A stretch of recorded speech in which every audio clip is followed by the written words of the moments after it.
अस्सलाम वालेकुम क्लास। आज हम सेकंड ईयर मैथमेटिक्स चैप्टर 1 से स्टार्ट कर रहे हैं। और जो चैप्टर 1 है हमारे पास, उसका नाम है फंक्शंस एंड लिमिट्स। तो हम इस चैप्टर से स्टार्ट करेंगे। Chapter 1 functions and limits. और ये हमारे पास पंजाब टेक्स्ट बुक बोर्ड की बुक है जो आप लोगों के सामने है। इसके साथ मैं सोल्यूशन मैनुअल भी यूज़ करता रहूँगा साथ साथ आप लोगों को समझाने के लिए। तो अगर कोई भी इशू हो इस वीडियो को देखने के बाद आप लोगों को कमेंट्स में आप लोगों को इशू काइंडली जरूर मेंशन कीजिएगा, सो दैट उनको नेक्स्ट वीडियोस में ये उनके बाद क्लियर किया जा सके। First of all introductory line में हमारे पास फंक्शंस को के बारे में, functions are basically important tools which we describe the real world in mathematical terms. तो ये याद रखिएगा, हमारे पास जो फंक्शंस हैं, इन ट्रू सेंस फंक्शन है क्या चीज़। सबसे पहले वो ये डायग्राम एक्चुअली मैं आप लोगों को बताऊंगा कि फंक्शन हमारे पास जो रियल लाइफ फिनोमिनाज है उनके अंदर हम यूज़ करते हैं, जिसमें आप लोग कुछ इनपुट देते हैं। जस्ट लाइक अ मशीन एक्ट करता है फंक्शन, जिसमें आप कुछ इनपुट देते हैं और ये इन रिटर्न आप लोगों को कुछ आउटपुट दे रहा होता है। इसका मतलब ये है कि आप लोगों के पास जो वैल्यू ऑप्शन आप लोगों के पास होते हैं जो आप अपनी मर्जी से इसको देते हैं। तो फंक्शन उसकी नेचर के मुताबिक जिसके अकॉर्डिंग इसमें बिहेव करना होता है। अगर ये स्केयर है लेट सपोज, तो 1 आप लोग पुट करेंगे तो ये आपको 1 ही रिटर्न करेगा। 2 पुट करेंगे तो आप लोगों को 4 रिटर्न करेगा, यानी कि स्केयर करके देगा उसकी नेचर के अकॉर्डिंग। तो फंक्शन क्या है कि हमारे पास रियल लाइफ फिनोमिनाज को मैथमेटिकल टर्म्स में डिस्क्राइब करने के लिए बहुत ज़्यादा इम्पोर्टेंट है। तो यहाँ पर हमने क्या काम कर रहे हैं, they are use to explain the relationship between variable quantities and hence play an important role in the study of calculus. तो हमारे पास क्या है, वेरिएबल्स रिलेटेड फिनोमिनाज हैं, उनके अंदर जहाँ पर कॉन्टिन्यूसली चेंजिंग वैल्यूज होती हैं, उनमें हम इसको डिस्कस करेंगे। कॉन्सेप्ट ऑफ फंक्शन के लिए यहाँ पर सबसे पहले सिर्फ यही बताया है कि the term function was recognised by German mathematician Leibniz. तो लेबनिज ने इसको सबसे पहले बताया इसके बारे में, to describe the dependence of one quantity on another. इसने किसी एक क्वांटिटी की दूसरे के ऊपर डिपेंडेंस के बारे में बताया, जैसे कि यहाँ पर एरिया की बात है कि एरिया जो है वो डिपेंड कर रहा होता है किस चीज़ पर, उसके साइड्स पर। देखें यहाँ पर आप लोगों को जो एरिया है, ये आप लोगों के पास एक स्केयर है जिसकी 4 साइड्स हैं, और आप लोगों को पता है कि स्केयर की एक प्रॉपर्टी है, इसकी 4 साइड्स होती हैं वो इक्वल लेंथ की होती हैं हमारे पास। तो ये अगर इक्वल लेंथ की हैं तो हमारे पास एक्स जैसे जैसे कम या ज़्यादा होगा, अगर मैं यही एक्स कम कर लूँ, अब देखिए मैंने स्मॉल एक्स लिया है, अब जो हर एक साइड की जो लेंथ है वो वाला एक्स पहले वाले एक्स से क्या है, स्मॉल है। तो अब जो मैंने एक्स लिया है, तो ये कम होने की वजह से अब इसका एरिया क्या हो गया है, कम हो गया हुआ है। तो area A of a square of a side X given by formula A is equal to X square. और ये एरिया जो है वो किस पे डिपेंड कर रहा होता है, एक्स पे। तो एरिया अगर एक्स पे डिपेंड कर रहा है तो हम ये कहेंगे कि area is function of x, area is function of side, क्योंकि साइड की लेंथ पे डिपेंड कर रहा है। इसी तरीके से जो सर्कुलर डिस्क है, ये सर्कल आप लोगों के सामने बना हुआ है डायग्राम के अंदर। जैसे जैसे सर्कल का रेडियाई आप लोग बढ़ाएंगे, रेडियस बड़ा कर देंगे, तो इसका एरिया कुछ और है, ये हमारे पास इसका एरिया कुछ और है। ये एक्चुअली सर्कल नहीं है, सर्कुलर डिस्क आप लोगों का केस टाइप की डिस्क है, अंदर टोटली फिल्ड है। तो उसके एरिया के लिए हमारे पास क्या फार्मूला है, पाई इंटू आर स्क्वेयर। या अगर आप लोग सर्कल कहेंगे तो area inside that circle including boundary. Okay, तो यहाँ पर सर्कुलर डिस्क की बात कर रहा है। Volume of sphere of radii R, तो ये स्फेरिकल शेप हो, अगर स्फेरिकल शेप किस टाइप का, जैसे कि बॉल होती है, आप लोग गेंद देखते हैं कि 3D होती है, उसकी कुछ हाइट भी होती है, तो उसका जो वॉल्यूम होता है वो भी किस चीज़ पे डिपेंड कर रहा होता है, रेडियस पे डिपेंड कर रहा होता है। क्योंकि आप लोगों को पता है कि वो जो स्फेयर है वो एक गोले की टाइप का जो बना होगा, तो उसमें जितना रेडियस बड़ा होगा वो उतना ही बड़ा बॉल होगा वो, ठीक है। तो उसका वॉल्यूम जो होता है 4/3 पाई r क्यूब। तो इसके फार्मूला में देख लिया आप लोग चाहे, या इसमें पाई आर स्क्वायर में आप लोग चेक कर लें, दोनों फार्मूलाज में पाई या 4/3 ये जो चीज़ें हैं ये कांस्टेंट है। अगर ये कांस्टेंट है तो इसका मतलब वेरिएबल जो है या चेंज होने वाली जो चीज़ है वो रेडियस है, कि रेडियस आप अपनी मर्जी से कम ज़्यादा कर सकते हैं। तो रेडियस अगर चेंज अपनी मर्जी से कम ज़्यादा कर सकते हैं तो फिर इसका मतलब ये होगा कि रेडियस कम ज़्यादा करने से ही इसका एरिया भी कम या ज़्यादा होता रहेगा। तो हमने स्क्वायर एरिया चेक किया कि वो लेंथ ऑफ द साइड पे डिपेंड कर रहा होता है। सर्कुलर डिस्क का एरिया जो है वो रेडियस पे डिपेंड कर रहा होता है, और इसी तरीके से जो वॉल्यूम ऑफ स्फीयर है वो भी रेडियस पे डिपेंड कर रहा होता है।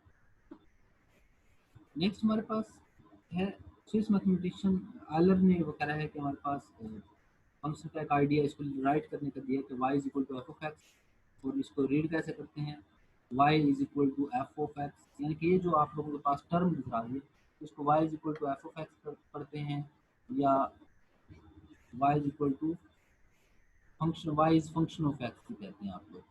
ठीक है जी।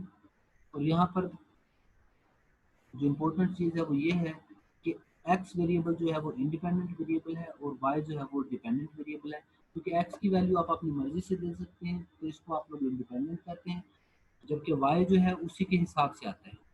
कैसे, तो देखें हम यहाँ पर लेट्स सपोज राइट करते हैं कि F of X is equal to 2x plus 3 कर देता हूँ।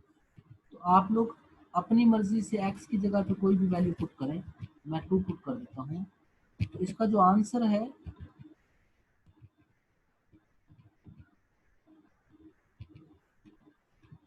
वो इसी के अकॉर्डिंग आएगा कि आपने 2 अपनी मर्जी से चेंज किया, लेकिन 2 चेंज करने के बाद फिर अगली टर्म में चेंजेस इस 2 के हिसाब से होंगे। तो 2 जो है आप लोगों का इंडिपेंडेंट फंक्शन है, इंडिपेंडेंट वैल्यू है, वेरिएबल है, जबकि जो y है वो आप लोगों के पास डिपेंडेंट वेरिएबल है।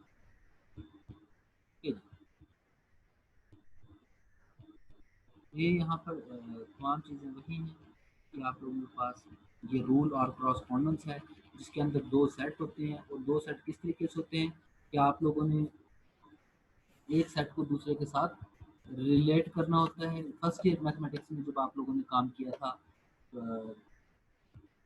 सेकंड चैप्टर में, जिस वक्त सेट्स और फंक्शंस की बात पढ़ रहे थे, तो इस टाइप से भी हमने उनको रिप्रेजेंट करना सीखा था कि फंक्शन के अंदर हम क्या करते हैं, एक सेट से दूसरे सेट में उसको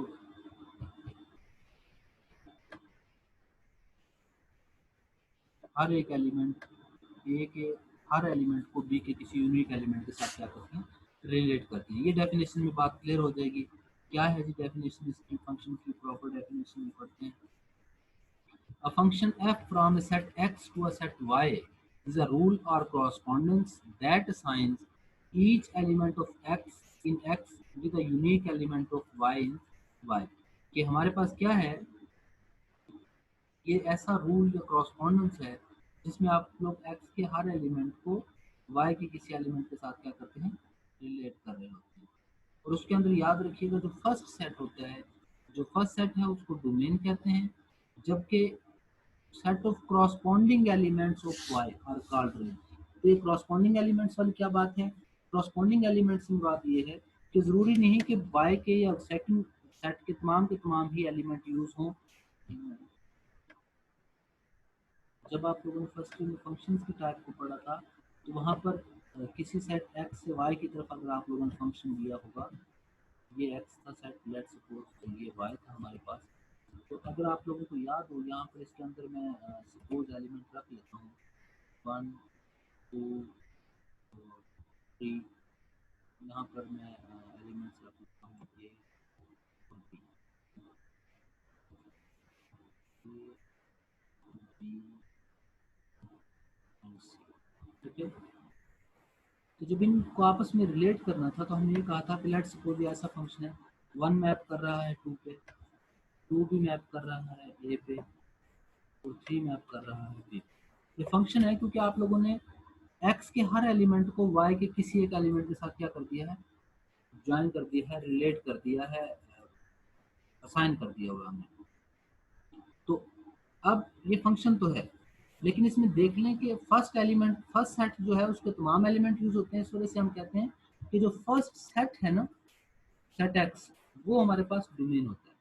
जबकि जब रेंज की बात आती है, रेंज की बात करते हुए हम corresponding element of Y are called range of F कहते हैं कि इसमें सिर्फ वो वाले एलिमेंट रेंज के अंदर आते हैं जो कि यूज में, जो बच गए हैं वो रेंज का हिस्सा नहीं होते। हाँ, पूरे सेट वाई का एक अपना नाम है जो यहाँ पर शायद नहीं लिखा, को डोमेन कहते हैं। पूरे सेट वाई को क्या कहते हैं हम? को डोमेन कहते हैं। Okay,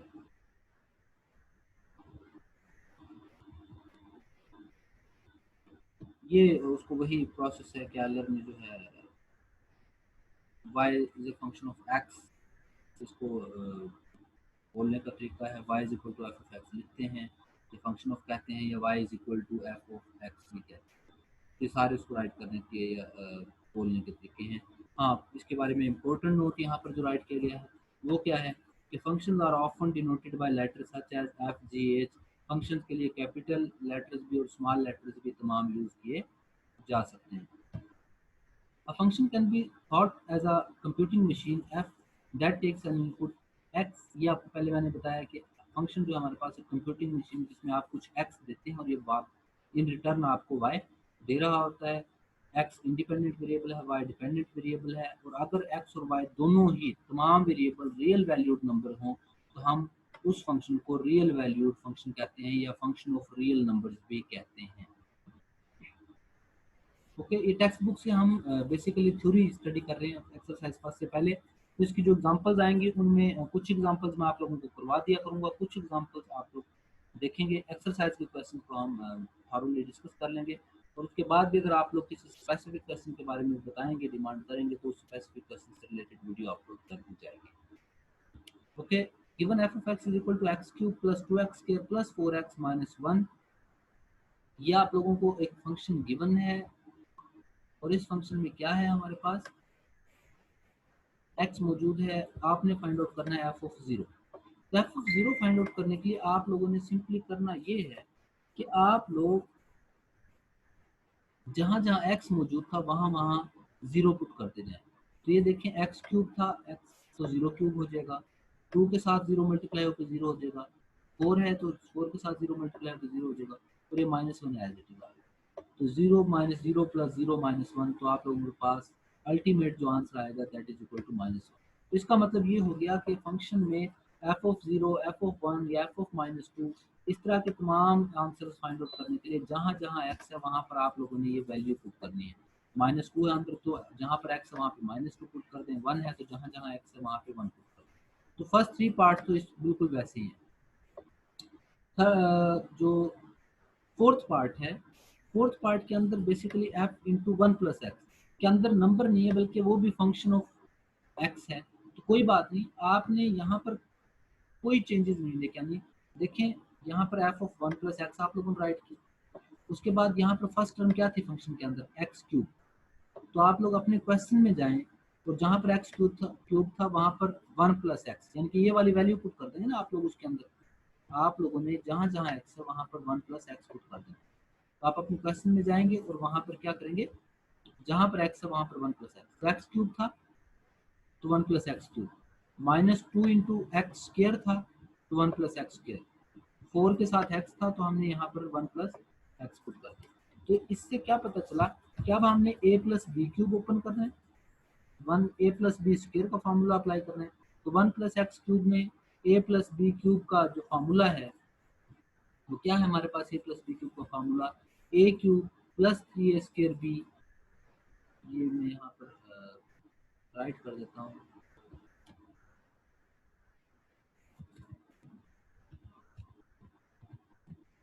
A plus B.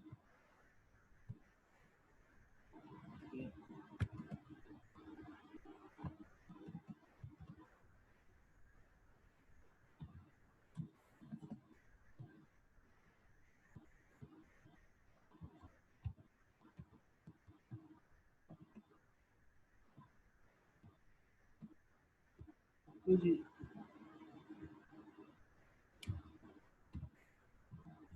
A plus B cube is equal to A cube plus three A square B plus three A B square plus B cube. तो ये हमारे पास इसका फार्मूला है जो हमने यहाँ पर अप्लाई किया है फर्स्ट टर्म्स के। ओके, नेक्स्ट जो है वो हमने स्क्वायर का फार्मूला ओपन किया है। तो ये फार्मूलाज अप्लाई करने के बाद हमारे पास जो फाइनल आंसर आ गया है वो x cube plus x square plus 3x plus 2 आ गया। ओके, तो इसी तरह एफ ऑफ 1/x है, तो जहाँ पर x है वहाँ पर आप लोगों ने 1/x सब्स्टिट्यूट कर देना है, तो आप लोगों के पास रिक्वायर्ड रिजल्ट आ गया।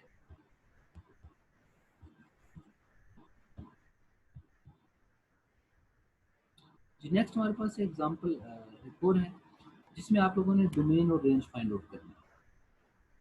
तो डोमेन और रेंज के कॉन्सेप्ट पे जाने से पहले, क्योंकि सेकंड क्वेश्चन है डोमेन और रेंज, इसमें आप लोगों ने फाइंड आउट करनी है। तो जब डोमेन और रेंज का क्वेश्चन जहाँ पर आएगा तो हम इसी आर्टिकल को वहाँ पर डिस्कस करेंगे।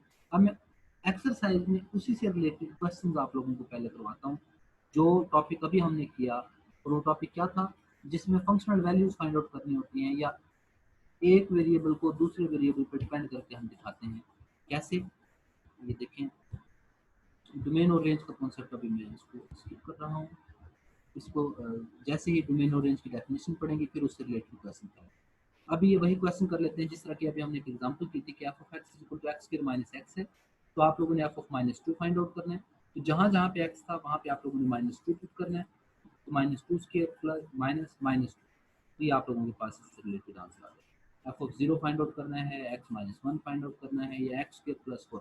ये देखें एक्स स्क्वायर प्लस 4 वाले मैं आप लोगों को बताता हूँ कि कैसे आया होगा। F of x square plus 4 find out करना है। तो फंक्शन के अंदर एक्स स्क्वायर था पहली टर्म, तो एक्स स्क्वायर प्लस 4 का स्क्वायर आ गया, क्योंकि एक्स की जगह पे एक्स स्क्वायर प्लस 4 है। तो बाद में माइनस के बाद एक्स है, तो इसमें माइनस के बाद एक्स स्क्वायर प्लस 4 आ गया। बस इसके बाद इसको सिंप्लीफाई करना है। फर्स्ट टर्म का स्क्वायर ओपन किया आप लोगों ने। फर्स्ट टर्म का स्क्वायर ओपन करने के बाद जो वैल्यूज आई हैं वो ये हैं, और माइनस अंदर अप्लाई करवाई है, एक्स प्लस 4 था तो माइनस चूँकि अप्लाई हो गया ब्रैकेट के बाद, तो इस वजह से -4 नजर आ रहा है। इन तमाम टर्म्स को कंबाइंड फॉर्म में जब लिखेंगे तो आप लोगों के पास आपका रिक्वायर्ड रिजल्ट या रिक्वायर्ड आंसर आ जाएगा। ओके जी, उसके बाद एफ ऑफ एक्स अगर इस टाइप का है एक्स प्लस 4 भी, तो भी आप लोगों ने यही चीज़ें फाइंड आउट करनी है कि F of 2, F of 0, F of x -1 और F of x plus 4। Okay, तो ये आप लोग इसको इजीली देख लेंगे कि जहाँ जहाँ एक्स है वहाँ पे ये वैल्यू सब्स्टिट्यूट करते जाएंगे, और जो भी आंसर आ जाए, जो भी उसकी टाइप बने, वो आप लोग राइट करें। सेकंड है आप लोगों के पास एफ ऑफ एक्स गिवन है 6x -9, और आप लोगों ने वैल्यू जिस चीज़ की फाइंड आउट करनी है इस क्वेश्चन के अंदर, तो आप लोगों ने ये वैल्यू फाइंड आउट करनी है, F of A plus H minus F of A over H. तो आपको पहले क्या चाहिए, पहले आपको F of A plus H चाहिए। तो आप F of A plus H जब भी फाइंड आउट करेंगे तो आपने स्टार्ट में देखनी है एफ ऑफ एक्स की शक्ल। एफ ऑफ एक्स किस टाइप का है, 6x -9। तो आपने जहाँ पर x था वहाँ पर a प्लस एच पुट कर देना है। तो 6x था, 6a प्लस एच -9 को सिंप्लीफाई करके F of A plus H का आंसर आ गया। तो इस F of A plus H का आंसर क्या आ गया है, 6a प्लस 6h -9। इसी तरीके से एफ ऑफ ए जब आप लोगों ने फाइंड आउट करना है, तो F of A find out करने के लिए एक्स के अंदर एफ ऑफ एक्स में जहाँ जहाँ एक्स था वहाँ पे ए पुट किया, तो ये आप लोगों के पास एफ ऑफ ए की वैल्यू आ गई। तो डिनोमिनेटर में जो एच था उसकी जगह पे आप लोगों ने एज इट इज राइट कर दिया। तो ये आप लोगों के पास तमाम वैल्यूज आ गई। ओके, इसको बस सिंप्लीफाई करें, ब्रैकेट्स को ओपन करेंगे तो आप लोगों के पास 6h ओवर 6 आ जाएगा। ये तो बड़ा सिंपल सा क्वेश्चन था। लेकिन ट्रिग्नोमेट्रिक फंक्शन में क्या होगा कि ट्रिग्नोमेट्रिक फंक्शन अगर आ जाए जैसे कि साइन और कोसाइन है, तो F of X is equal to sine X है। तो फार्मूला जिसका मुझे आंसर चाहिए वो है F of A plus H minus F of A over H. तो एफ ऑफ एक्स अगर साइन एक्स है तो F of A plus H क्या होगा, sine A plus H. F of A क्या होगा, साइन ए ओवर एच। तो ये जब आ गया तो वैसे तो यहीं पे इसको क्वेश्चन पॉइंट हो जाना चाहिए था, लेकिन हमने ट्रिग्नोमेट्रिक पोर्शन में फर्स्ट ईयर के अंदर ये पढ़ा है कि sine P minus sine Q या sine alpha minus sine beta या sine P minus sine Q के नाम से एक फार्मूला था। और वो किस टाइप का था कि sine alpha minus sine beta is equal to 2 cos alpha plus beta over 2 sine alpha minus beta over 2। यहाँ पे माइनस है बेसिकली, ये यहाँ पे आई थिंक गलती से लिखा गया है, तो आप इस प्लस को क्या कर लेंगे, माइनस ही assume कर लेंगे। ओके, ये फार्मूला है हमारे पास। इसी फार्मूला को हम क्या करेंगे, अप्लाई करेंगे। तो 1/h जो है इसको बाहर लिख लिया, sign A plus H minus ए तो ए प्लस एच को आप थीटा मान लें और ए को जो पाई मान लें, तो sine P minus sine Q होता है 2 cos P plus Q over 2। तो यहाँ पर ये जो है ये आप लोगों के पास पी है, यूँ समझें, ये जो है आप लोगों के पास क्यू है ओवर 2। इसी तरीके से ये यहाँ पर साइन पी माइनस क्यू, तो ये देखिए यहाँ पर उसने फार्मूला को करेक्ट कर लिया है। अब ए प्लस ए 2a प्लस एच ओवर 2 और ए माइनस ए कैंसिल आउट हो जाएगा साइन एच ओवर 2। ये उसकी फाइनल फॉर्म यहाँ पर उसने राइट कर दिया कि जो भी अब ये सिंप्लीफाई करने के बाद जो आप लोगों के पास रिजल्ट आएगा। तो ये ध्यान में रखना है आप लोगों ने कि जब ट्रिग्नोमेट्रिक फंक्शन आए हुए हो तो अगर तब तक वहाँ पे उसको सॉल्व करें, कंबाइंड वैल्यू की फॉर्म में लिखना है आप लोगों ने, तो फार्मूला इस टाइप का अप्लाई करना पड़ सकता है। तो इस टाइप के आप लोगों के पास दो क्वेश्चन है, एक ये साइन फंक्शन है और इसी तरीके का एक कोसाइन फंक्शन भी आप लोगों को गिवन है। ओके, नेक्स्ट हमारे पास इसका ये थर्ड पार्ट है, F of X equal to X cube plus 2x² minus 1। तो F of A plus H minus F of A over H find out करना है। तो F of A plus H क्या होगा कि जहाँ जहाँ पर x है वहाँ वहाँ पर ए प्लस एच पुट करना है। तो ये बिल्कुल उसी नेचर का है। एक्स क्यूब था तो A plus H cube, X square था तो A plus H square minus 1 है। अब क्यूब और स्क्र को ओपन करने के बाद F of A plus H की फाइनल वैल्यू फाइंड आउट करनी है पहले आप लोगों ने, कि उसकी जो भी वैल्यू आएगी और उसमें से एफ ऑफ ए को क्या करना है, सब्ट्रैक्ट करना है साइन चेंज करने के बाद। तो उससे जो भी आंसर आ जाए आप लोगों का वो फाइनल आंसर होगा। ओके जी, ये हमारे पास वो क्वेश्चन है जो मैंने आप लोगों से पहले जिक्र किया कि जैसे sine F of X equal to sine X है, वैसे ही एक कॉज एक्स भी दिया हुआ है। तो F of A plus H क्या हो जाएगा, cos A plus H. F of A क्या हो जाएगा, कॉज ए ओवर एच। तो cos P minus cos Q का फार्मूला जो कि -2 sine P plus Q over 2 sine P minus Q over 2, वो फार्मूला यहाँ पर अप्लाई करवाया है उसने। और ये फार्मूला अप्लाई करवाने के बाद जहाँ तक आप लोगों से सॉल्व होता है जो ये वैल्यू है ये आप लोगों ने find out. Okay, second question क्या है हमारे पास फर्स्ट एक्सरसाइज का। सेकंड क्वेश्चन ये है कि यहाँ से हम सेकंड क्वेश्चन देखते हैं उसमें क्या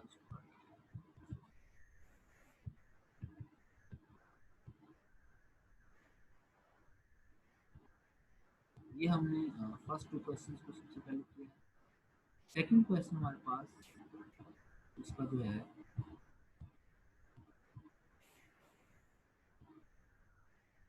third question basically, express the following parameter p of a square as a function of area. कि पैरामीटर ऑफ स्क्वायर को आप लोगों ने फंक्शन ऑफ एरिया के फॉर्म में रिप्रेजेंट करना है। फर्स्ट को सेकंड के फॉर्म में रिप्रेजेंट करना होता है जब आप लोगों ने, तो पहले आप लोग पैरामीटर भी फाइंड आउट कर लें। ये आप लोगों के पास स्क्वायर है, पैरामीटर क्या होता है, जो आउटर साइड्स होती है उनका सम होता है उनकी लेंथ का। तो ये लेंथ जो है ये वाली प्लस ये वाली लेंथ प्लस ये वाली लेंथ और प्लस ये वाली लेंथ, एक्स प्लस एक्स क्या आ गया है, 4x आप लोगों के पास आ गया पैरामीटर। एरिया जो है वो लेंथ मल्टीप्लाई बाय विड्थ है तो एक्स स्क्वायर आ गया।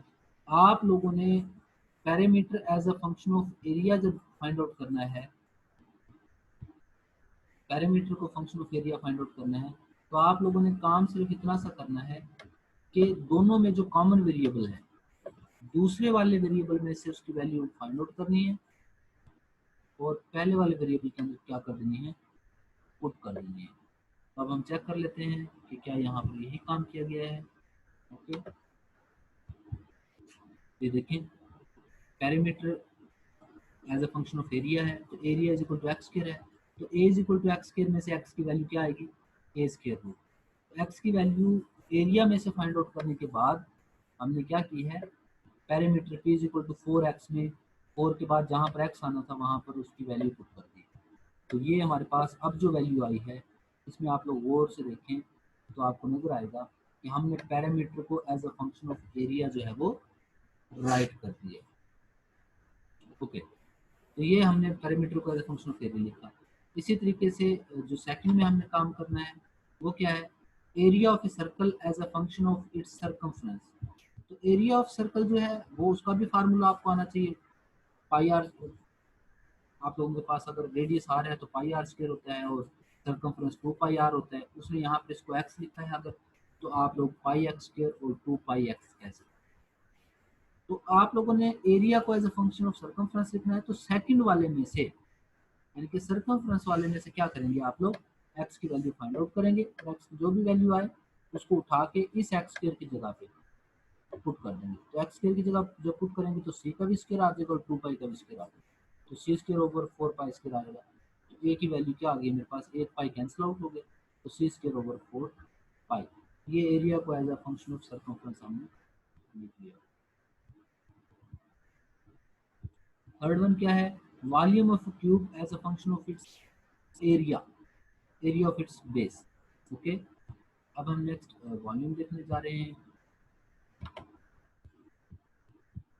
वॉल्यूम ऑफ क्यूब आपको पता है, लेंथ क्यूब इस टाइप का होता है आप लोगों के पास। तो क्यूब के अंदर जो वॉल्यूम का फार्मूला है वो length multiply by width multiply by height होता है, एक्स क्यूब, और एरिया जो होता है एक्स स्क्वायर होता है। तो आपने एरिया बाद वाले में से एक्स की वैल्यू फाइंड आउट करनी है स्क्वायर रूट, और इस एक्स की जगह पे पुट करेंगे। तो ए की 1/2 पावर है और सारे की जब क्यूब आएगा तो पावर 3/2 हो जाएगा, क्योंकि स्क्वायर रूट की पावर 1/2 होती है, सारे का जब क्यूब आएगा तो पावर 3/2 हो जाएगी। तो ये आप लोगों के पास इसका आंसर आ जाएगा। ओके जी, नेक्स्ट हमारे पास है find the domain and range of the function. तो अब डोमेन और रेंज फाइंड आउट करने से पहले हम दोबारा अपने उस थ्योरेटिकल पोर्शन की तरफ जाएंगे जहाँ से हमने स्टॉप किया था, कि हम डोमेन और रेंज को सबसे पहले डिफाइन करवाएंगे, फिर उसको डोमेन और रेंज फाइंड आउट करने का जो प्रोसेस है उनको क्वेश्चंस के ऊपर अप्लाई। तो ये हमारे पास एग्जाम्पल थी डोमेन और रेंज से रिलेटेड। फर्स्ट एग्जाम्पल थी क्या है, F of X is equal to X square. अब याद रखें, लास्ट में बल्कि इनको मैं आप लोगों को एक दूसरे से रिलेट करना और डोमेन और रेंज को प्रिपेयर करने का जो प्रोसेस है वो बता दूंगा। डोमेन आप लोगों ने सिर्फ ध्यान ये रखना है कि डोमेन के अंदर वैल्यूज कौन सी आएंगी और रेंज के अंदर वैल्यूज कौन सी आएंगी। तो डोमेन हमने ये कहा था कि जो वैल्यूज आप फंक्शन को दे सकते हैं वो, जिन पे फाइनाइट वैल्यू, फाइनाइट आंसर दे आपको या डिफाइन हो जहाँ पे फंक्शन, तो वो डोमेन होता है। और जो आंसर आते हैं वो रेंज होता है, करॉस्पॉन्डिंग वैल्यूज जो होती हैं वो क्या होती हैं, रेंज होती है। तो अब हम देखते हैं यहाँ से डोमेन और रेंज का कॉन्सेप्ट क्या आएगा। F of X is equal to X square, मेरे पास फंक्शन है ये। तो अब हमारा जो फर्स्ट पर्पज है, पहले हमने जो अंडरस्टैंडिंग लेनी है वो क्या है, वो ये है कि एफ ऑफ एक्स के अंदर आप एक्स की कौन सी वैल्यू पुट करें जिसपे आपको कोई फाइनाइट आंसर दे। ऑब्वियसली आप लोगों का आंसर ये होगा कि हम एक्स की जगह पे चाहे कोई पॉजिटिव नंबर पुट कर लें, चाहे कोई नेगेटिव नंबर पुट कर लें, या फिर जीरो पुट कर लें, इन तमाम वैल्यू पे आप लोगों को कोई ना कोई आंसर जरूर रिटर्न करता है। तो इससे हमें एक बात पता चल गई कि इस फंक्शन की जो डोमेन है वो तमाम रियल नंबर्स है। तो ये देखें, इसकी नेचर को देख के हमें पता चला कि इसकी जो डोमेन है वो क्या है, ऑल रियल नंबर्स। ओके, फिर रेंज क्या होगी इसकी, रेंज फाइंड आउट करने के लिए ये याद रखें कि रेंज का पता चलेगा अगर हम इसके आंसर्स का पता चला लें कि इसके आंसर्स किस टाइप के होंगे। तो इसके आंसर्स किस टाइप के होंगे, अब आप लोगों ने इसको अगर डायरेक्ट देखना है तो कुछ पॉजिटिव नंबर कुछ नेगेटिव नंबर पुट करके देख लें और जीरो पुट करके देख लें, तो आंसर का थोड़ा बहुत आप लोगों को आइडिया हो जाए। अदरवाइज वैसे ही जो आप लोगों को इस फंक्शन में नजर आ रहा है कि इस function F of X equal to X square है, और एक्स स्क्वायर होने का मतलब ये है कि इसका जो भी आंसर आएगा, स्क्वायर चूंकि ऑलवेज पॉजिटिव, स्क्वायर हमेशा पॉजिटिव होता है, तो इसके जितने भी आंसर्स आएंगे वो सारे पॉजिटिव आएंगे। रह गया जीरो, जीरो पे चेक करें तो जीरो का स्क्वायर जीरो, इसका मतलब जीरो भी आएगा और हर पॉजिटिव नंबर आएगा, लेकिन नेगेटिव आंसर इसका नहीं आएगा। तो फिर इसके जो आंसर्स आएंगे वो जीरो और जीरो से आगे वाले तमाम नंबर आएंगे। तो इसको जो राइट करने का प्रोसेस है वो दो मुख्तलिफ तरीकों से आप लोग इसको राइट कर सकते हैं। मैं इसको नॉन नेगेटिव भी कहते हैं, जो जैसे इसने लिखा set of all non negative real numbers, और अगर आप लोग चाहें तो इसको ऐसे भी लिख सकते हैं, जीरो एंड इन्फिनिटी। इन्फिनिटी यहाँ पर साइन एक्चुअली नहीं है, मैं इसको लिख लेता हूँ, जीरो टू इन्फिनिटी। इन्फिनिटी जिस भी साइड पे आप लोगों ने पुट करना होता है, या आप लोगों ने रियल लाइन में जब पढ़ा था हमने फर्स्ट ईयर के अंदर, तो उसमें आप लोगों को बताया था कि इन्फिनिटी वाली साइड पे हमेशा ओपन इंटरवल ड्रॉ करते हैं, क्योंकि इसकी वैल्यू का आप लोगों को आइडिया नहीं होता तो कहाँ पे जाके एंड है। हाँ, ज़ीरो इसके आंसर में ज़रूर आएगा, तो ज़ीरो के साथ मैंने एक क्लोज ब्रैकेट लगाई है कि ज़ीरो इंक्लूडेड है, ज़ीरो से इन्फिनिटी सारे नंबर इसकी रेंज के अंदर शामिल हैं। तो ये हमारे पास इसकी डोमेन भी हमने फाइंड आउट कर ली और रेंज भी फाइंड आउट। ओके जी।